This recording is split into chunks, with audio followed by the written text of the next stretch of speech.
climate change, adaptation is our topic, and when Amanda asked me to come today, the focus is on inland flooding, and the focus is on members of the public. So we have here members of the public who are really the people who can actually, know it or not, help out to shape the way your community looks at climate change and how we can all react to that. And that's what we'll touch base on today. The TCC, which I call it, or the Tangier Climate Change Adaptation Collaborative, or AC, have done a seminar on coastal flooding already, and you see the difference there. That's Pointe du Chêne and Shediac, where I live. But today we'll talk more inland flooding, which is more on the right, where you see buildings or inside the cities. So if I go, what's the difference between each? So I guess I'm setting the table this morning for the people who will speak later on. So if we're talking a bit on the difference between the two, on the coast side and coastal flooding, well, the criteria to that, or what happens when those floods happen, it has to do with the sea. So sea level rise is one problem there. High tides or higher tides. Storm surge, when you hear that term, that comes from the sea. Coastlines, high winds are a problem when we're talking coastal flooding. In this area, you'll know about the dikes and the abueto. My experience, 10 years running the engineering department at the city of Dieppe, we also have dikes and abueto there that protect our community there, and they are a different beast altogether on how to manage floodwaters, and I know people in this area too are aware of that. We're kind of putting that aside today, and we're going to focus more on the inland flooding piece. And what is inland flooding is less affected by what you see on the left. Mostly it's your creeks, streams, and rivers that run through your community, next door to your home or in your backyard. Those little streams and water courses are what we're focusing on that might be flood hazards. These affect also your culverts on city streets, municipal streets, local roads, or even your driveway culvert. Streets, low-lying areas, low-lying neighborhoods. Now we hear on the Environment Canada warnings that risk of inland flooding, careful in the low-lying areas. So what is a low-lying area? It's just, as you know, water runs off everywhere by gravity, so it takes to the lowest point and keeps on going. But in some areas, maybe your homes or your neighborhoods in kind of a bowl-shaped type areas, so the water will have a tendency to stay in some areas. It'll collect there. And that's what we mean by low-lying areas. City blocks could be affected by inland flooding. And what you may not see every day is your storm sewer systems, which is the pipes and drains and manholes that capture all this rainwater and magically make it disappear. So there's a science behind how quickly we can collect water in those drains and how quickly we can get it out. That's what we're focusing on trying to help today. So why is this inland flooding changing, or why are we talking about it more today than we were maybe a decade ago or 2 decades ago? So it has to do with the climate change and the changing climate.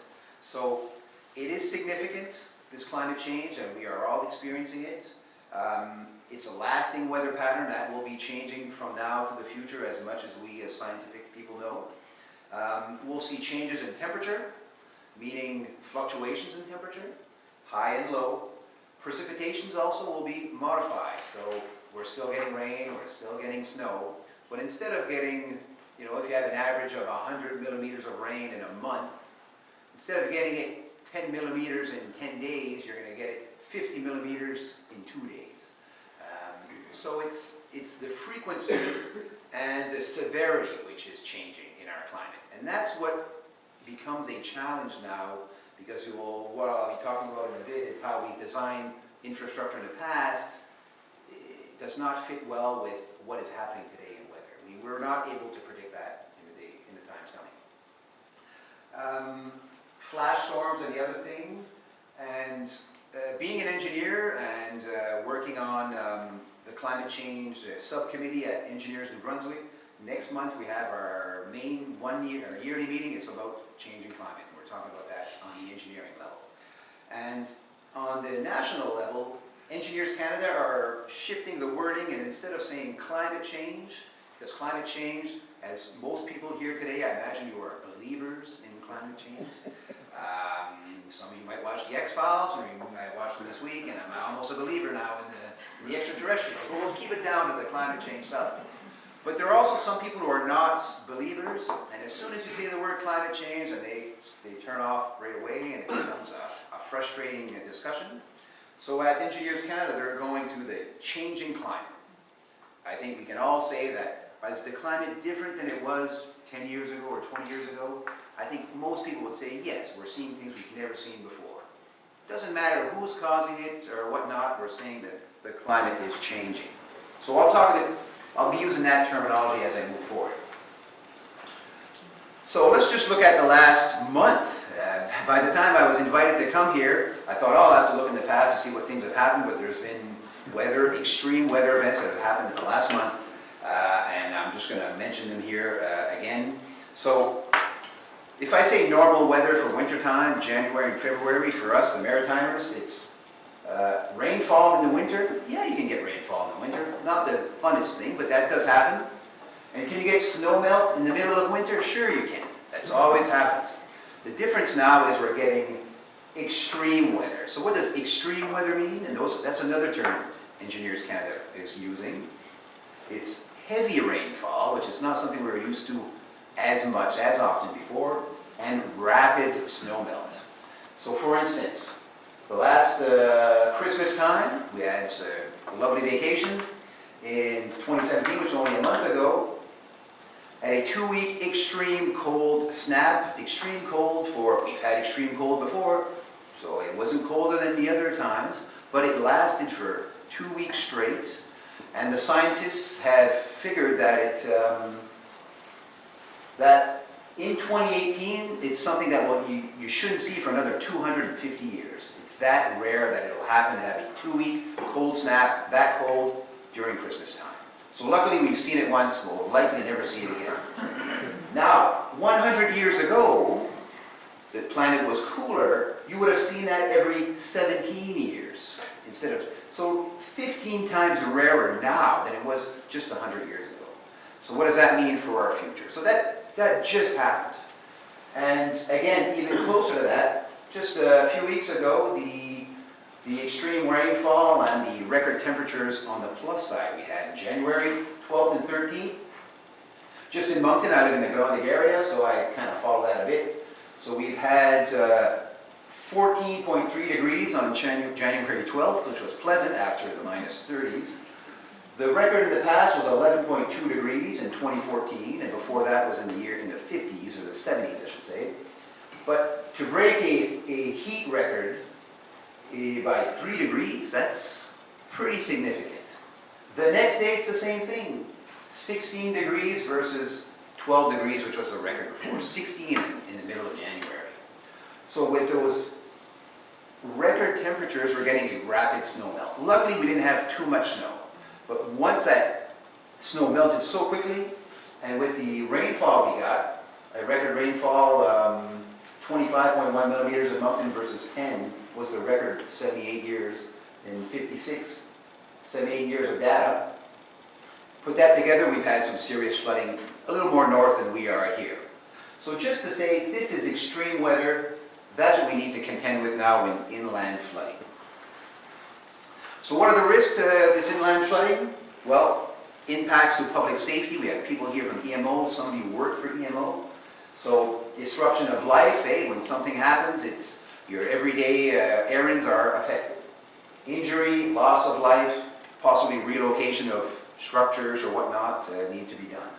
And on the public interest side, well, there's impacts to business, employment, damage and destruction to infrastructure, either buildings or storm sewers or whatnot. Environmental impacts, some things we can't get back, the streams are overloaded. And high costs of repairs and replacement. That's, if you're not planning to replace infrastructure, what's going to happen is you're going to have to replace them quickly. It's almost twice the cost. Other impacts are land erosion. So where you have a nice little stream in your backyard, these are scenes from Dieppe on the left.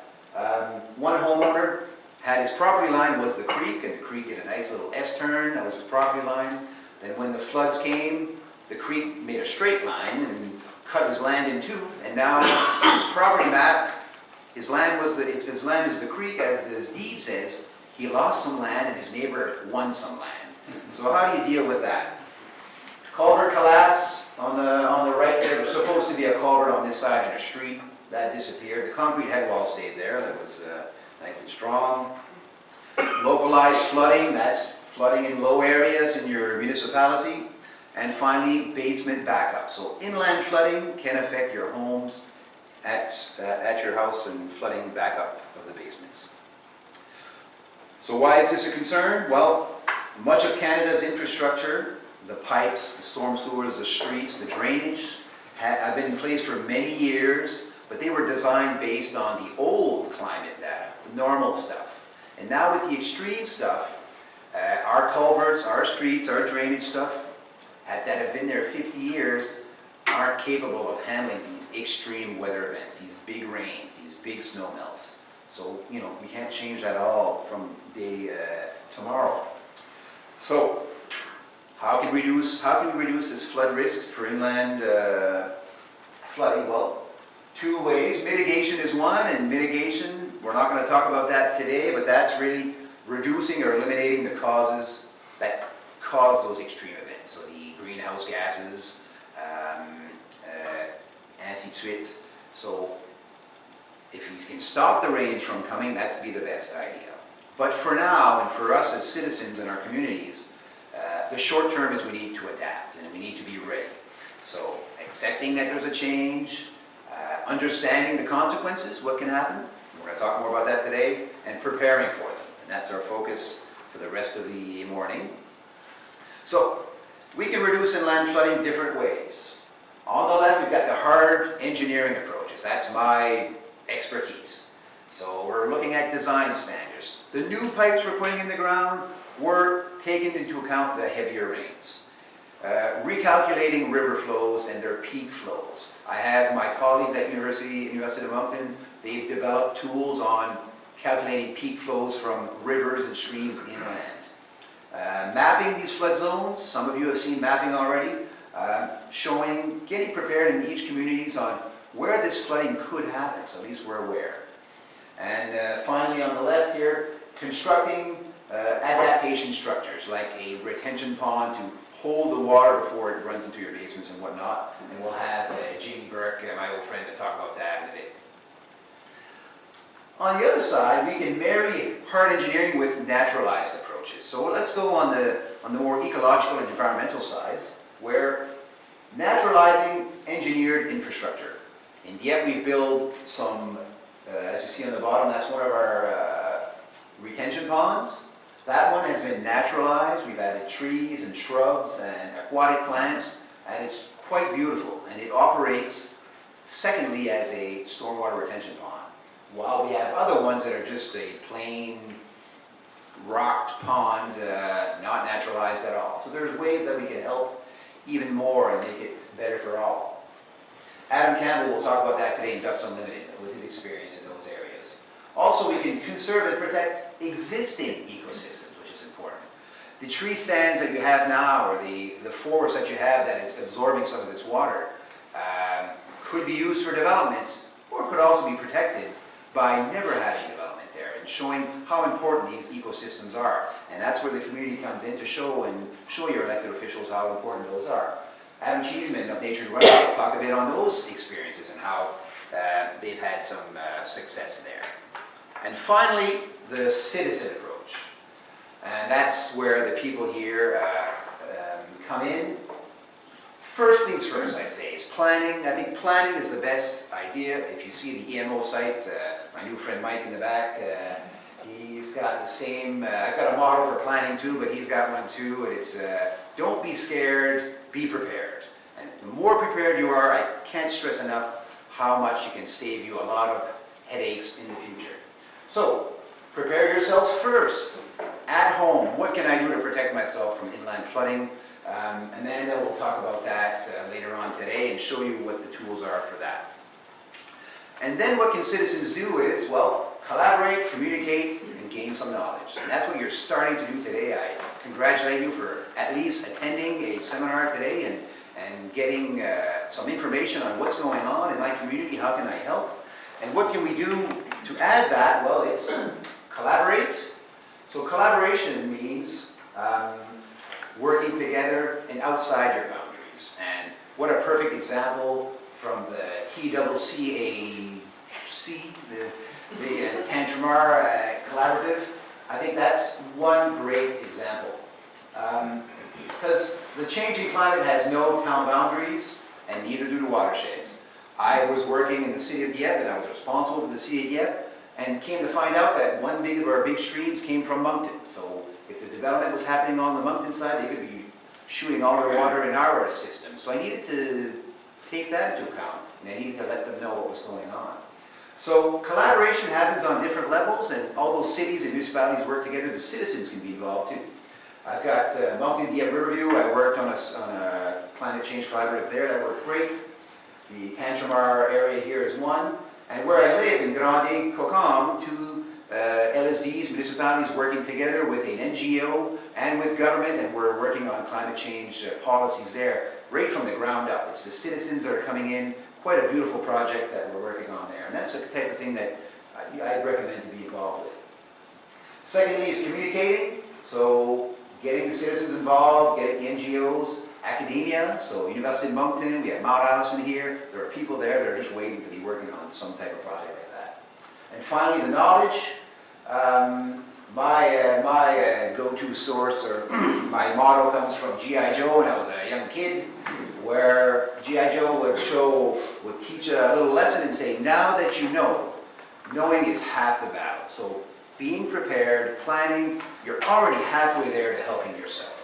And that's a bit of my message today, and I want to thank you for permitting me to speak for a little bit. We've got some super speakers today, and I just want to mention that for the residents in the Tantramar area, the people that will be speaking today are really champions of climate change and looking out for you and your municipality, and it's really important for you to get involved with these people because they're really there for you. So, merci beaucoup.